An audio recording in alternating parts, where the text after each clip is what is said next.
vous cherchiez à montrer aux gens à qui vous avez diffusé, au cadre du FN, à qui vous avez diffusé cette vidéo exactement? Alors, l'intérêt on va dire, en mettant cette vidéo, c'était clairement pour les gens aujourd'hui, quelqu'un qui se convertit à l'islam, s'est rattaché tout de suite, on va dire, l'actualité, surtout la géopolitique, avec le djihadisme.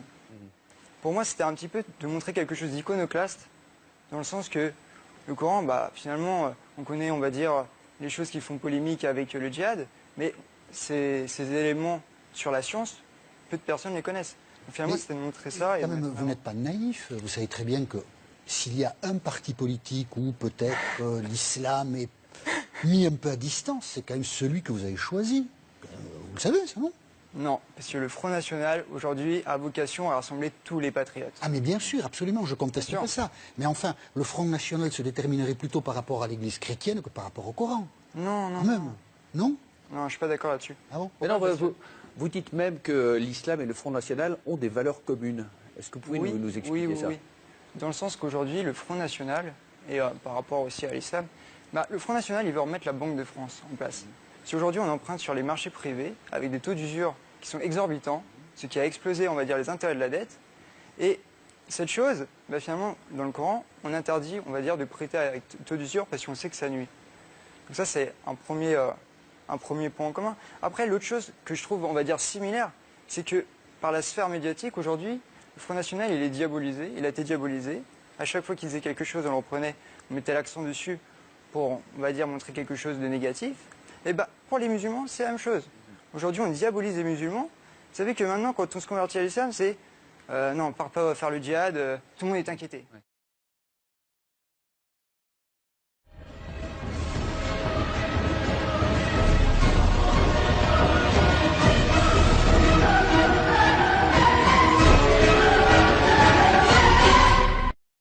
Pour conclure, nous allons vous prouver si le Coran vient bien de Dieu. Car comme il a été dit, si celui-ci provient de Dieu, il doit contenir des miracles. Et si vous lisez le Coran, vous verrez qu'il contient des informations qui ne pouvaient être connues à l'époque, c'est-à-dire il y a 1400 ans. Mohamed était un homme qui vivait en plein milieu du désert d'Arabie, là où la technologie n'existe pas. À cette époque, il n'y avait pas d'électricité, aucun appareil électronique, rien de tout ça.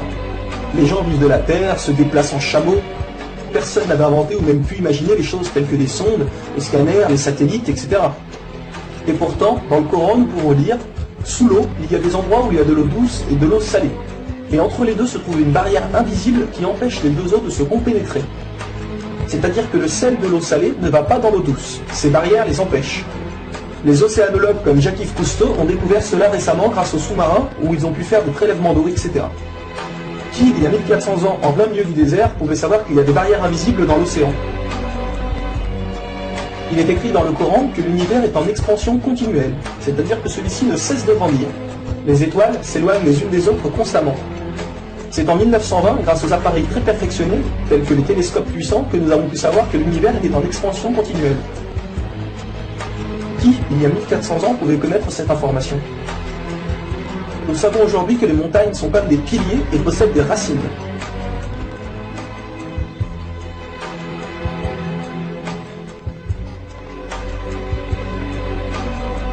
Sans les montagnes, il y aurait très fréquemment des tremblements de terre. Nous savons grâce aux récentes découvertes qu'elles servent à la stabilisation de l'écorce terrestre.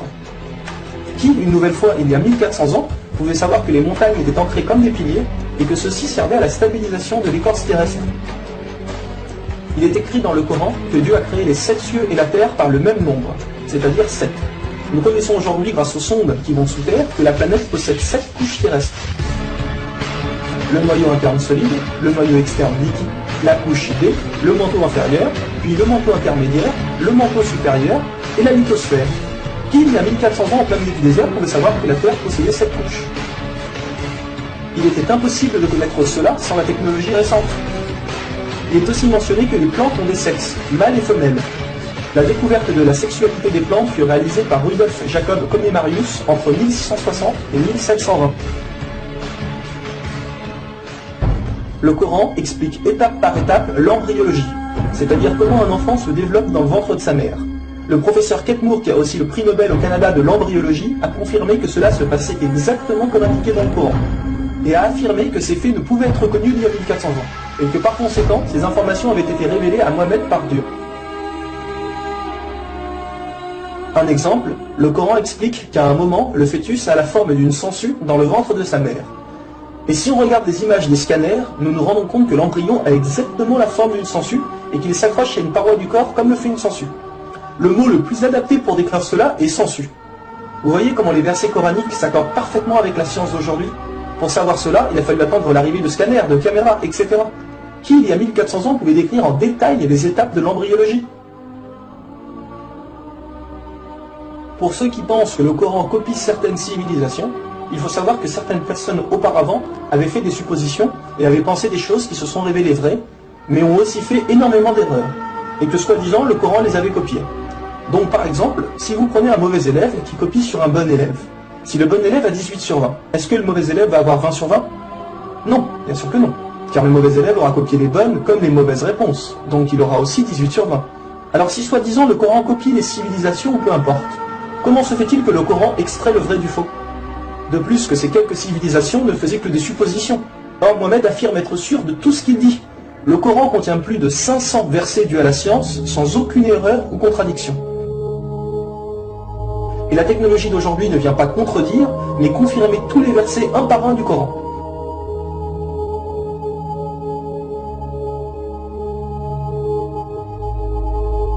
Il est écrit dans le Coran que les fourmis parlent. Nous l'avons confirmé en 2009 grâce aux appareils auditifs puissants. Un homme ne peut entendre ces bruits à l'oreille nue comme ça. Nous savons aujourd'hui que dans la plupart des pays, il est interdit d'avorter au bout de 3 à 4 mois. Car après 4 mois, la science explique que le bébé commence à vivre, et que cela donc est considéré comme un crime. En islam, il est dit que Dieu insuffle l'âme dans le corps du bébé au bout de 120 jours, donc 4 mois. Comme par hasard, au même moment que quand la science démontre que c'est à cette période que la vie du fœtus commence. Pour savoir que la vie du bébé commence à 4 mois, il a fallu attendre une nouvelle fois l'arrivée de scanners, IRM, caméras miniatures, etc. Qui, il y a 1400 ans, pouvait savoir que le bébé commençait à vivre au bout de 4 mois? Nous savons qu'au début du monde, il y avait seulement une nébuleuse primaire, compactée en une seule masse et qui a explosé, ce que nous appelons aujourd'hui le Big Bang. Le déroulement du Big Bang est pourtant écrit dans le Coran. Le Big Bang a été découvert au XXe siècle, alors que le Coran a été écrit au 7e siècle. Le Coran affirme que ce sont les abeilles femelles qui ramassent le pollen des fleurs. Pourquoi le Coran ne parle que des femelles et non des mâles?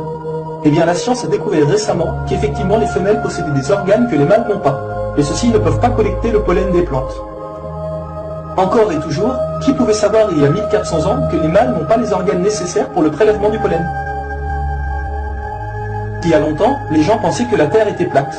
Ce n'est qu'en 1577 que Francis Drake fait le tour de la planète et prouve que celle-ci est ronde. Le Coran, environ 1000 ans plus tôt, affirme que la Terre est ronde, mais ne s'arrête pas à ça. Pour donner un exemple, il est dit que la Terre ressemble à un œuf, mais pas n'importe quel œuf, celui d'une autruche. Et si vous regardez un œuf d'autruche, vous verrez qu'il n'est pas tout à fait rond, mais qu'il est aplati en haut et en bas. Celui-ci est de forme géosphérique. Et nous savons aujourd'hui que la Terre non plus n'est pas tout à fait ronde, mais qu'elle est aplatie au niveau des pôles. Et donc qu'elle est également de forme géosphérique. Qui, il y a 1400 ans, pouvait savoir que la planète Terre était géosphérique? Il a fallu attendre les satellites pour sortir de la Terre pour se rendre compte de cela. Soyons honnêtes, qui, il y a plus d'un millénaire, pouvait faire toutes ces affirmations sans aucune technologie? Rendez-vous compte, à cette époque-là?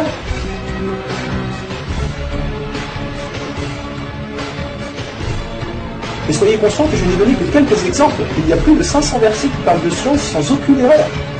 Le Coran parle d'astronomie, de biologie, de physique, de géologie, etc. Ça ne s'arrête pas là. Le Coran ne comprend pas seulement des miracles scientifiques, mais des miracles linguistiques ou numériques. Par exemple, le mot terre apparaît 13 fois dans le Coran, et le mot mer apparaît 32 fois. Additionner 13 plus 32, cela vous donne 45. Si l'on met cela en pourcentage, 32 fois le mot mer sur 45 donne 71%. Et c'est exactement le pourcentage que la mer recouvre sur la surface de la Terre.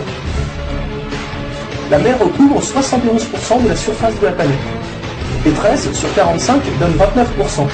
Et c'est exactement le pourcentage que représente la Terre sur la surface de la planète. Croyez-vous vraiment que cela vient du hasard? Le mot paradis apparaît 77 fois. Et devinez quoi? Le mot enfer apparaît aussi 77 fois. Le mot foi apparaît 25 fois. Le mot mécréance apparaît 25 fois. Le mot dunya, qui signifie le monde d'ici-bas, apparaît 115 fois. Akira, qui signifie le monde de l'au-delà, apparaît 115 fois. Le mot ange, 88 fois. Le mot diable, 88 fois. Les hommes, 23 fois. Les femmes, 23 fois.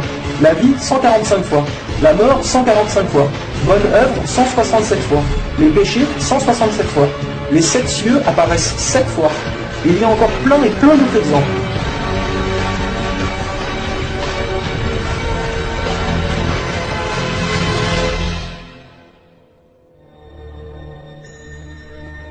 Le Coran est d'une beauté incomparable. Dans la langue originale, c'est-à-dire en arabe, environ la moitié du Coran rime.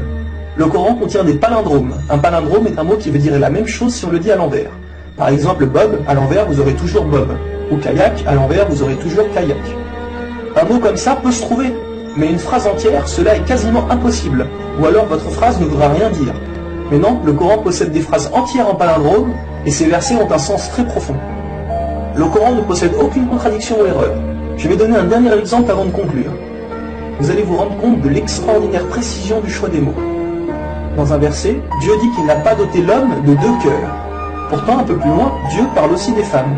Alors pourquoi il ne dit pas « je n'ai pas doté l'être humain de 2 cœurs » ? Pourquoi ne parle-t-il que des hommes, puisque les femmes sont mentionnées après ? Quand nous lisons tout le passage, nous nous rendons compte que Dieu ne parle pas au sens littéral, mais au sens figuré. Il explique que l'homme ne peut pas être croyant ou non-croyant. C'est l'un ou l'autre. Les deux ne peuvent pas coexister. Ou on a la foi, ou on l'a pas. Mais si nous prenons ce verset au sens littéral, est-ce vrai ? Oui, bien sûr, l'homme ne possède qu'un seul cœur. Mais pour les femmes, elles peuvent être enceintes, n'est-ce pas ? Et quand elles sont enceintes, combien de cœurs possèdent-elles ? Vous vous rendez compte de ça ?